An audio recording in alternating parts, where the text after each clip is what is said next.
सच कभी छुपता नहीं और Republic Bharat, Republic media network इसी संघर्ष को लेकर आगे बढ़ता रहा है। और हमारी यही कोशिश थी कि संदेश खाली की जो महिलाएं हैं उनका दर्द, उनकी आप बीती सामने रखी जा सके, समझ में आए देश को कि किस तरह से बंगाल में महिलाओं का उत्पीड़न किया जा रहा है। और जब ये होता दिखा तो ममता सरकार की छटपटाहट बढ़ गई, क्योंकि संदेश खाली की सच्ची तस्वीर रिपब्लिक दिखा रहा था। इसी से जुड़ी रिपोर्ट आपके सामने रख रहे हैं।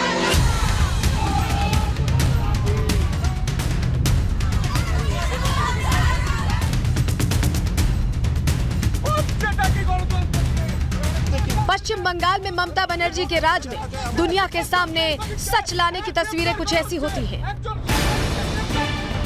रिपब्लिक मीडिया नेटवर्क के रिपोर्टर संतुपान को बंगाल पुलिस इसलिए गिरफ्तार कर लेती है क्योंकि वो संदेश खाली की पीड़ितों की सच्चाई दुनिया के सामने लाने के लिए अपना काम कर रहे होते हैं। ये सब ऑन कैमरा है। हमारे रिपोर्टर को रिक्शा में बैठा कर ले जाया जाता है, रात भर परेशान किया जाता है, न ठीक से खाने के लिए दिया जाता है और न ही उसके साथ व्यवहारिक बर्ताव किया जाता है। आज जबकि उनकी कोर्ट में पेशी होती है तो बंगाल पुलिस रिपोर्टर की 10 दिन की कस्टडी मांगती है, लेकिन कोर्ट सिर्फ 3 दिन की कस्टडी मंजूर करता है। रिपब्लिक भारत लगातार संदेश खाली की महिलाओं की आपबीती दुनिया के सामने लाने की कोशिश कर रहा है। संदेश खाली के विकास से महरूम होने से लेकर उसके हर गली कूचे की कहानी दुनिया के सामने रख रहा है। हम धामा खाली पहुंच चुके हैं। यहीं से संदेश खाली का जो रास्ता है वो तय होता है। देखिए, आप ये देख रहे हैं, ये नदी का वो रास्ता है जिसको तय करके संदेश खाली जाना पड़ता है। यानी आप समझिए विकास की रफ्तार यहाँ से कितनी दूर है। रिपब्लिक भारत की टीम बंगाल में डटी हुई है। हमने ही सबसे पहले बताया था कि संदेश खाली को ममता प्रशासन ने 2 हिस्सों में बांट दिया है। एक हिस्से में पीड़ित रहती है जहां किसी को जाने की इजाजत नहीं रह गई है। यहाँ से आम आदमी को तो निकलने दिया जा रहा है, लेकिन वो राजनीतिक दल जो यहाँ पर आकर के एक तरह से उस गांव में जाने की कोशिश करेंगे, उनको यहाँ से आगे बढ़ने की अनुमति नहीं है। ममता की पुलिस की इसी रणनीति का हिस्सा है कि बीजेपी के नेता शुभेंदु अधिकारी भी तमाम कोशिशों के बाद वहां नहीं पहुंच पाए। कोर्ट के आदेश को भी पुलिस द्वारा दरकिनार करने की कोशिश की गई।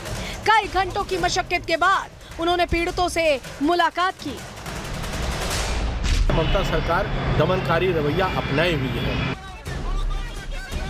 कोर्ट कह रहा है कि शेख सरेंडर करे, लेकिन ममता सरकार बेरुखी भरा रवैया अपनाए हुए है। ममता बनर्जी को बंगाल की महिलाओं को जवाब देना होगा कि अत्याचार ही क्या उनकी नियति है। उनके इस मामले में चुप्पी और झूठ दोनों ही भयावह है। Bureau report, Republic Bharat. इसी से जुड़ी बड़ी खबर आपको बता दें, अनुराग ठाकुर ने भी जिस तरह के हालात बने उस पर सवाल खड़े किए। सूचना प्रसारण मंत्री अनुराग ठाकुर ने मीडिया का गला घोटने की बात कही। कहा है कि मीडिया का गला घोट रही है ममता, बंगाल में मीडिया की आवाज दबाई जा रही है। सुनिए क्या कुछ कहा अनुराग ठाकुर ने।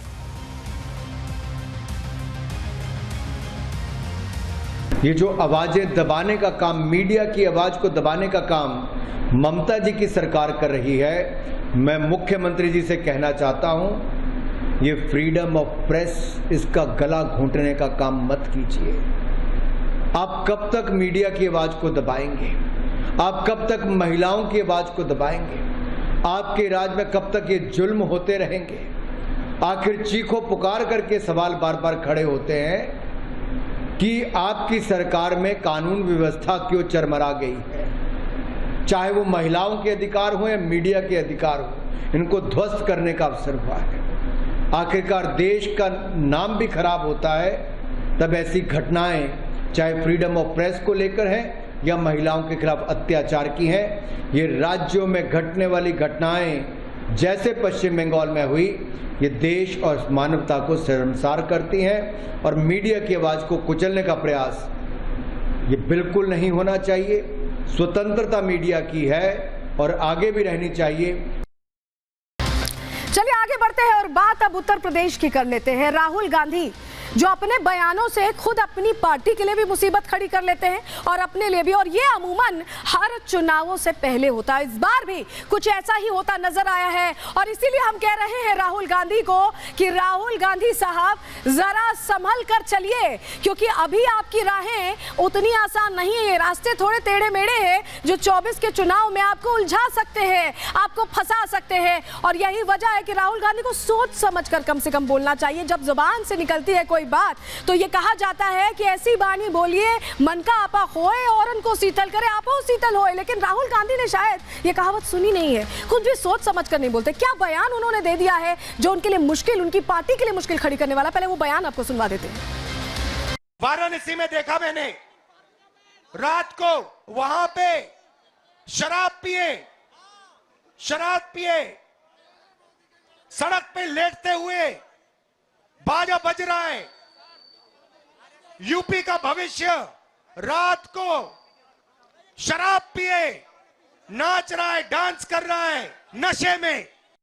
राहुल गांधी का ये बयान कितना भारी उनके लिए पड़ने वाला, कितना नुकसान पहुंचाने वाला बयान, इसके मायने क्या हैं जरा आपको जल्दी से समझा देते हैं। क्योंकि देखिए, उत्तर प्रदेश के युवाओं का एक तरह से इस बयान के जरिए अपमान कर दिया है राहुल गांधी ने। यात्रा के दौरान राहुल की जुबान फिसल गई और ये उनके लिए मुश्किल खड़ी कर सकती है 24 में।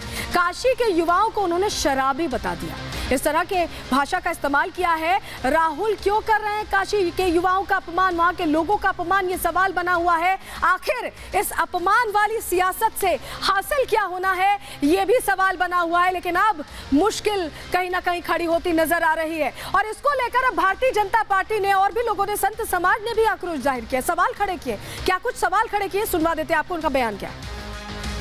आपको अपनी राजनीति के चलते दूसरे के धर्म के ऊपर ऐसे वार नहीं करना चाहिए, इसकी मैं कड़े शब्दों में निंदा करता हूं। जो वाराणसी के नौजवानों को आपने शराबी कबाबी बताया है और दंगई बताया है और शराब पी के नाचने गाने वाला बताया है, इसकी मैं कड़े शब्दों में निंदा करता हूं। दुर्भाग्य की बात है काशी का अपमान करना और उत्तर प्रदेश के नौजवानों का अपमान करना। राहुल जी को स्वतः ये नहीं पता होता कि हम क्या बोल रहे हैं। इतने वो मानसिक रूप से विक्षिप्त हो चुके हैं कुर्सी के लिए कि स्वतः उनको पता नहीं कोई क्या बोल रहे हैं। दुर्भाग्य की बात है, राहुल जी को माफी मांगना चाहिए नौजवानों से।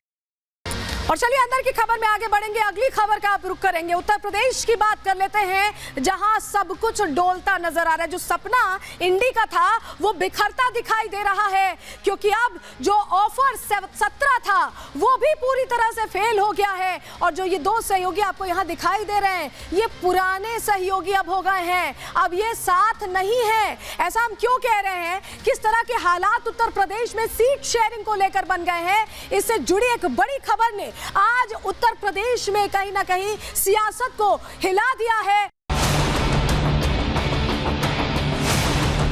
इस समय सीटों का बंटवारा हो जाएगा, समाजवादी पार्टी उनके न्याय तंत्र में शामिल होगी। 2-3 सीटें यहाँ वहाँ हम चाहते हैं, वो नहीं चाहते हैं, ये सब बातचीत से ही तय होगा। लगातार वरिष्ठ नेता बात कर रहे हैं। कार्यकर्ताओं से रायशुमारी करने के बाद मैं पार्टी बनाने का अपना फैसले का उद्घोष भी करूंगा।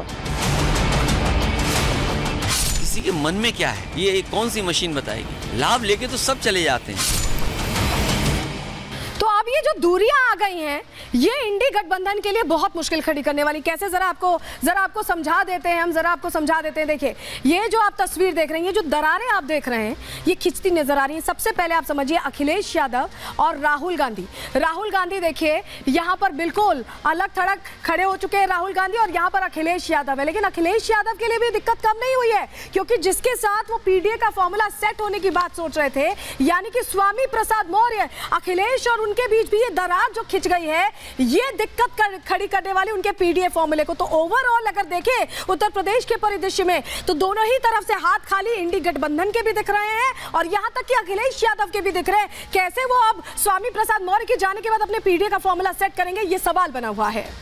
तो राहुल और अखिलेश की इक्वेशन आखिर बिगड़ी कैसे? जो दो लड़के साथ चला करते थे इससे पिछले चुनाव में, वो कैसे अलग अलग रास्ता अब अख्तियार कर रहे हैं, जरा आपको बता देते हैं वजह क्या रही। देखिए, न्याय यात्रा पर राहुल गांधी निकले हुए हैं, लेकिन अखिलेश अपनी साइकिल स्टैंड पर लगा चुके हैं। अखिलेश बार बार सीट शेयरिंग की बात कर रहे थे, कह रहे थे कि सीट शेयरिंग का फॉर्मूला तय होगा तभी कुछ आगे हो पाएगा, तभी इस न्याय यात्रा में साथ आ पाएंगे। लेकिन अखिलेश की मांग को राहुल गांधी ने ये कहें कांग्रेस ने दरकिनार कर दिया।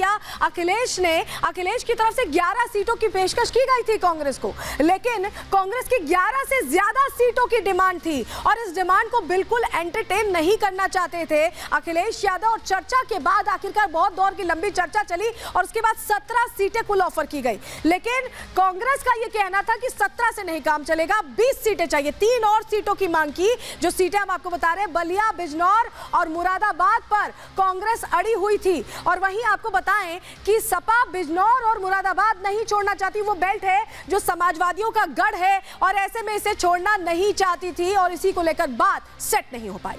तो अब इससे कांग्रेस को चुनाव में कितना नुकसान होने वाला है? अब समाजवादी पार्टी ने हाथ जब खींच लिए तो क्या स्थिति बन रही है, चलिए जानकारी आपके सामने रख रहे हैं, क्योंकि अब चुनाव यात्रा कांग्रेस के लिए आसान नहीं रहने वाली है।